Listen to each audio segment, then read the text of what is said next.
So a couple weeks back, I did an album deep dive into Sour by Olivia Rodrigo. Go watch that one if you haven't seen it, but there's another album that's not by Olivia Rodrigo that many would say goes hand in hand with Sour. I honestly doubt that they're connected at all, but this album was very heavily requested, so here we are. Welcome to a deep dive into Emails I Can't Send by Sabrina Carpenter. In 2014, Sabrina Ann-Lynn Carpenter signed a 5-album deal with Hollywood Records when she was just 14 years old, which is kind of insane. She was obviously coming off the Disney train at the time, so I'm not surprised that she was offered a contract like that. I'm more surprised that she took it. Like, I know, it's the opportunity of a lifetime. But 5 albums is a lot of time and work, and I just can't imagine that this big Hollywood record label offered this wide-eyed 14-year-old girl a fair contract. Not that it matters, because by 2020 she had already met the quota and signed a new deal with a different record label called Island Records. I'm not really sure what happened because she left the record label with only 4 studio albums, but I just assumed that her first EP counted as an album in the deal. That, or she somehow managed to find a way out of that contract before it was up. Regardless, with a new label in a post-TikTok Olivia Rodrigo drama world, Sabrina had the chance at a fresh start. And on July 15th, 2022, she released her 5th studio album titled Emails I Can't Send, all lowercase. It peaked at number 23 on the Billboard 200, and Nonsense debuted at 75 on the Billboard Hot 100. As for me, I've never listened to this album before, but I do know Nonsense, and that shit slaps. So if this album is more of that, then I'm sure I'll like it.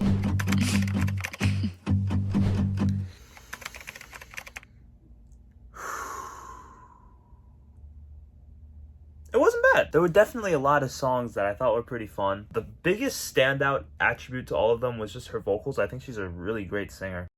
I know, it's kind of weak, but it was either this or a black slip dress. Sabrina's a really great vocalist. There's definitely a bit of a nasally quality there, but her lower register kind of reminds me of like an LDR, and it's really nice. I also think she has a really great pop music voice, because while she takes a few moments on the album to really show what she can do with high notes and runs and whatnot, her vocals are never overbearing, which I like because I feel like some pop vocalists, I'm not going to name any names, lean on their vocals a little bit too much, and then it just kind of prevents them from being able to have a lot of variety in their music. But here I think Sabrina's vocals and the productions of the songs are sharing the load pretty evenly, but her voice is still definitely young. As she gets older, I could see her sort of dropping that nasally quality a bit and settling into a bit of a warmer sound, which would be awesome. She would sound great. And that's the thing, right? This may be her 5th studio album, but she's still only 23, so she should probably have a long career ahead of her. As for the album itself, it's not bad. There honestly wasn't anything that really blew me away from an individual song standpoint, but this album is definitely one of those albums that does a lot of things well instead of just a few things like really good, you know what I mean? I'm tired, but you know how it is.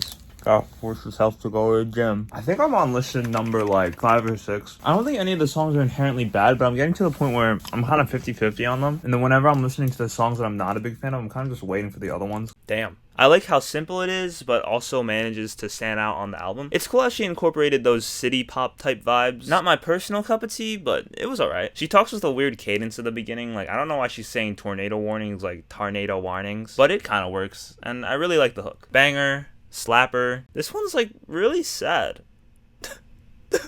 I'm not a huge fan of the sound that this song is going for, but it definitely works. Pretty clearly cut the best song on the album for me. I feel like the piano in the intro is kind of corny, but it's fine. The whole spoken word part of the verses is kind of weird. Like, I just can't really get into it. Kind of basic hook, but it's fine, and meh. A lot of the songs take inspiration from different pop sounds, like country pop, city pop, or club pop, I guess is what you call it. And it does all of them pretty decently well. One song called Already Over has that country twist to it with claps, a 4 on the floor, an acoustic guitar, obviously, and those group backing vocals. And I actually really don't like country music, but I don't mind it here. This is one of my favorite songs on the album. The production on each of the songs is so different that it makes listening to the album all the way through kind of fun, you know? Like, once I started to pick up on just how different each song was gonna be, it became a game of, oh, what's the next song gonna sound like? But I think that variety kind of prevents the album from having a real set identity, which might also end up preventing the album as a singular entity from having any long-term staying power. But for right now,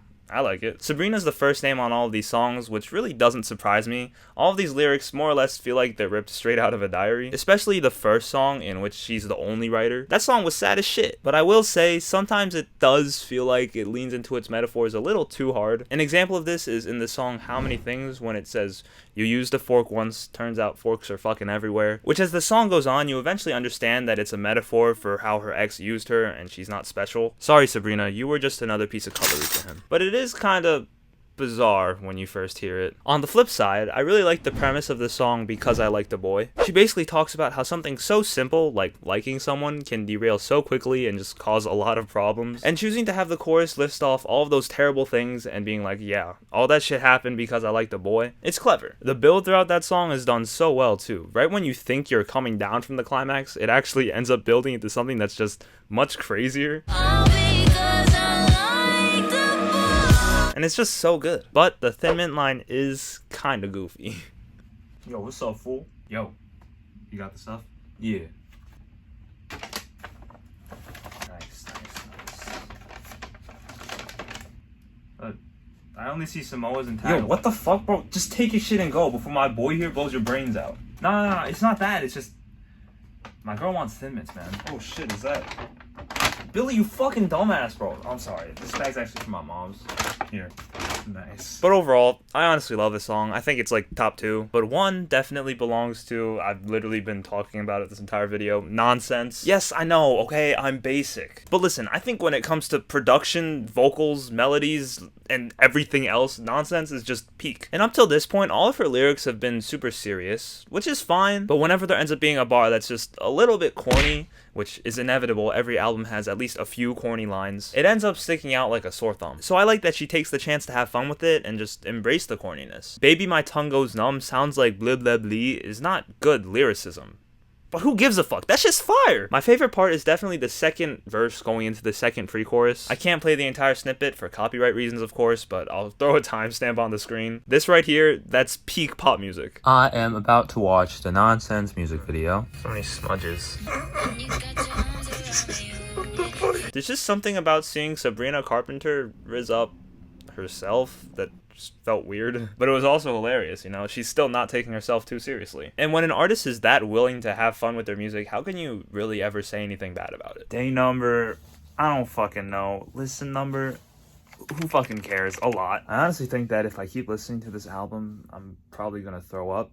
So I think we'll stop it here. Guys, can we get real for a second? Like, come here. Do we actually think that this album is also about you know who? It feels like a bit of a reach. I also feel like sometimes people forget that just because we see these celebrities in relationships a lot because they're in the limelight doesn't mean that we know their entire dating history. Like, some of these songs could be about a secret relationship or a situationship, maybe even a relationship from before they were famous, who knows. But again, let's say that hypothetically maybe sort of it is about Ashua J Asset Bay. How my man fumbled twice? Like, once, fine, alright? Everyone fumbles once in their life. But on back-to-back plays? Are you good? Clearly this man must be playing for the other team or so. Oh. I guess he is. Good for you, man. I'm pretty certain that Because I Like the Boy is about him. Because you know me, I did a little more research, and there's just a lot of details that I think are tied directly to their relationship or him. I'm not going to point all of them out, but, you know, if you're curious, you do the research. It could be like a big thing that a lot of people know about. And I'm just out of the loop. I don't know. You used the fork ones. Apparently, Sabrina announced an extended version / like deluxe edition of the album. That literally happened last night, and it's coming out exactly a week from today. This album came out last year, so I thought it didn't really matter when I made the video, and I still somehow managed to make it a week early. Maybe I'll do a part 2 to that? I don't know. After conducting a little bit more research, I actually found out that some of the songs on this album are about her dad's infidelity. And after finding that out and listening to the title track again, holy fuck, dude. The lyrics to that song are really just one gut punch after another. Honestly, from a technical standpoint, these songs weren't incredibly unique, but understanding the source of inspiration is really what makes the album to me, and it just adds a whole new perspective to it. A sense of hurt that's almost worse than heartbreak, because we're told throughout our entire lives to look out for people that are gonna hurt us, you know, look out for cheaters. But you would never expect that person to be your dad, you know, someone that you should be able to trust the most in life. So this album definitely just strikes a super rare note. I'll leave you with just a few more lines from the title track. Thanks to you, I can't love right. I take good guys and villainize them.